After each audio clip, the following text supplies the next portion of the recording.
दोस्तों, आज लाल किले पर क्यों नहीं दिखाई दिए राहुल गांधी? आज लाल किले पर क्या राहुल गांधी को इनवाइट नहीं किया गया था? कहां थे राहुल गांधी? ये सवाल इस वक्त हर किसी के मन में उमड़ रहा है कि आखिरकार 80वां स्वतंत्रता दिवस आज हमारा देश मना रहा है। इसी के साथ आज प्रधानमंत्री नरेंद्र मोदी ने लाल किले से 75 मिनट का भाषण दिया।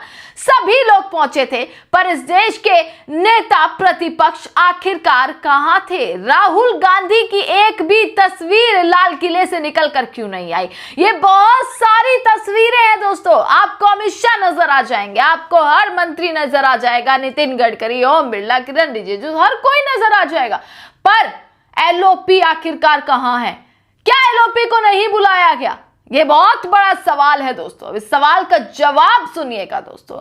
आपको याद होगा 2024 में कंट्रोवर्सी हुई थी जब राहुल गांधी को इनवाइट किया गया था, और जो सीटिंग अरेंजमेंट्स थी वो कुछ इस प्रकार थी कि पहली रो किसी और के लिए और दूसरी रो में एलओपी को बिठाया गया। दूसरी रो में यानी कि पहली रो में राहुल गांधी से आगे जो थे वो बच्चों को भी बिठा दिया गया था, पर देश की एलओपी को, नेता प्रतिपक्ष को दूसरी रो में बिठाया गया, जिसके बाद विपक्ष ने साफ तौर पर इसको इंसल्ट माना कि ये एलओपी की, नेता प्रतिपक्ष की इंसल्ट है, जिसको लेकर ना राहुल गांधी 2025 गए, 25 में जब स्वतंत्रता दिवस मनाया गया लाल किले पर, ना ही राहुल गांधी उसमें शामिल हुए, और ना ही राहुल गांधी इस बार 2026 में आज भी लाल किले नहीं पहुंचे। यह बहुत बड़ा सवाल था, क्योंकि सीटिंग अरेंजमेंट्स को लेकर ना जो विवाद हुआ था, जो कंट्रोवर्सी हुई थी, जिसको विपक्ष ने साफ तौर पर कह दिया था कि विपक्ष के नेता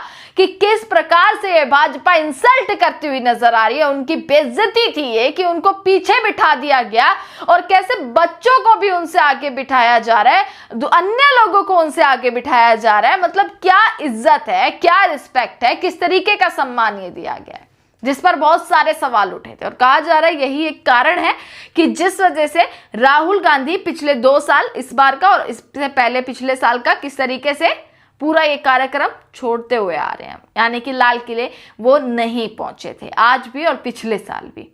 और दोस्तों, आज की एक और मुख्य बात बताऊं, मैं तमाम जब मोदी जी रैलियां करते हैं, जब मैं वीडियोस बनाती हूं, तो फिर मैं ये जरूर बोलती हूं कि देखिए, मोदी जी का भाषण ना रैलियों में जब शुरू होता है, उसमें कांग्रेस से शुरू होता है, कांग्रेस खत्म होता है, कभी 25 बार कांग्रेस का जिक्र, कभी 50 बार कांग्रेस का जिक्र, कभी 60 बार कांग्रेस का जिक्र। मतलब इतनी बार कांग्रेस कांग्रेस कांग्रेस कांग्रेस, विपक्ष विपक्ष बोलते हुए नरेंद्र मोदी जी नजर आते हैं, क्योंकि वो रैलियां थी। चलिए, माना जाता है आपकी राजनीतिक रैलियां हैं, तो आपने राजनीतिक कटाक्ष करते हुए कांग्रेस का नाम लिया, विपक्ष का नाम लिया।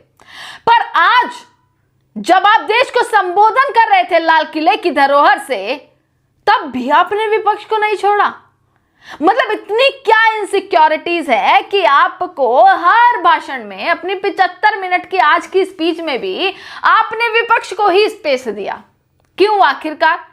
दोस्तों, आज भी प्रधानमंत्री नरेंद्र मोदी विपक्ष पर कटाक्ष करते हुए, उससे लपेटते हुए नजर आ रहे हैं। किस तरीके से, वो भी मैं आपको बता दूंगी। और यहां तक कि महिला आरक्षण की बात कर रहे हैं। आज मोदी जी ने महिला आरक्षण की बात करी है कि सभी दल जो है वो सहयोग करें महिला आरक्षण बिल्कुल लागू करने के लिए, महिलाओं को उनका हक दिलवाएं। तो मोदी जी मणिपुर में महिला नहीं थी, जंतर मंतर पर जब इस देश के बड़े बड़े रेसलर्स, पहलवान जो है किस तरीके से प्रदर्शन कर रही थी, हक मांग रही थी, उनके साथ जो गलत हुआ, क्या वो महिलाएं नहीं थी? या फिर उन्नाव की बेटी जो इंडिया गेट पर दर दर भटक रही थी, अकेले किस प्रकार से प्रदर्शन कर रही थी, क्या वो महिला नहीं थी? या फिर और महिलाएं नहीं है जिनके साथ आज इस तरीके का अत्याचार होता है, उसके बारे में तो आपने कोई जिक्र नहीं किया। महिलाओं को हक दिलवाने की आपने बात करी, पर आखिरकार आप खुद भूल गए कि आपने कितना महिलाओं के हक में बात करी है। सिर्फ आरक्षण से ही मतलब है, या वाकई हक से मतलब है, या वाकई आप चाहते हैं? यह सवाल दोस्तों मेरे मन में आया जब प्रधानमंत्री नरेंद्र मोदी भाषण दे रहे थे, और जब मैं सुन रही थी कि महिला आरक्षण बिल को लेकर सभी दल सहयोग करें। आखिरकार क्या जरूरत थी ये कहने की, लाल किले से ये कहने की क्या जरूरत थी? सोचकर देखिए, क्या इस सरकार के लिए सिर्फ यही इंपॉर्टेंट है? ये बिल ला दो, वो बिल लागू कर दो, इसमें सहयोग कर दो, उसमें सहयोग कर दो। और इसके अलावा विपक्ष पर क्या कुछ कहते नजर आए वो भी आपको बता देती हूं दोस्तों, क्योंकि विपक्ष के बिना कोई भाषण पूरा नहीं होता, कांग्रेस के बिना कोई भाषण पूरा नहीं होता। तो इसी को लेकर प्रधानमंत्री नरेंद्र मोदी ने लाल किले की प्राचीर देश को संबोधित करते हुए विपक्ष को जमकर सुनाया। उन्होंने कहा कि पिछले 10 से 12 साल हम लगातार 2047 के लक्ष्य को पाने के लिए दौड़ रहे हैं। मतलब विकसित भारत 2047 की बात लगातार कर रहे हैं, आज भी करते हुए नजर आए। हमने सोचा भी नहीं था कि हमें इसमें भी कुछ मुसीबतों को झेलना पड़ेगा। क्या मुसीबतें हैं? सीधा विपक्ष को मुसीबत कहते हुए नजर आ रहे हो। पिछले 10 से 12 वर्षों में हमें कितने संकटों का सामना करना पड़ा। कोरोना जैसी वैश्विक महामारी ने पूरी दुनिया को चिंता में डाल दिया। सारी अर्थव्यवस्था चरमरा गई। कोरोना से बाहर निकले तो युद्ध की विभीषिका की खबरें आने लगी, कहीं यूक्रेन तो कहीं पश्चिम एशिया, हर जगह तनाव का माहौल। और पता नहीं भविष्यवक्ताओं ने तो क्या क्या घोषणाएं कर दी थी।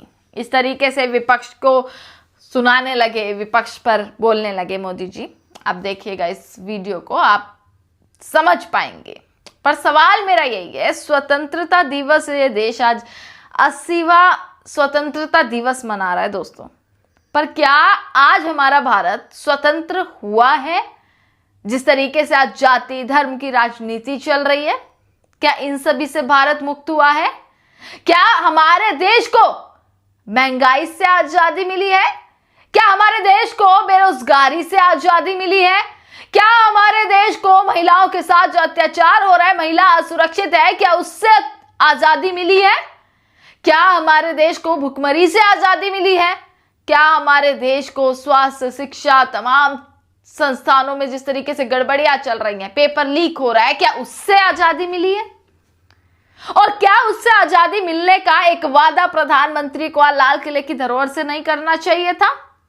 आप विपक्ष को बोल रहे हैं, आप 2047 की बात कर रहे हैं, आप अपनी उपलब्धियां गिनवा रहे हैं, पर जो वाकई में देश की जनता सुनना चाहती थी, जो वाकई देश की जनता की नजर थी कि भाई क्या मोदी जी बोलेंगे, क्या वो बोलते हुए नजर आए?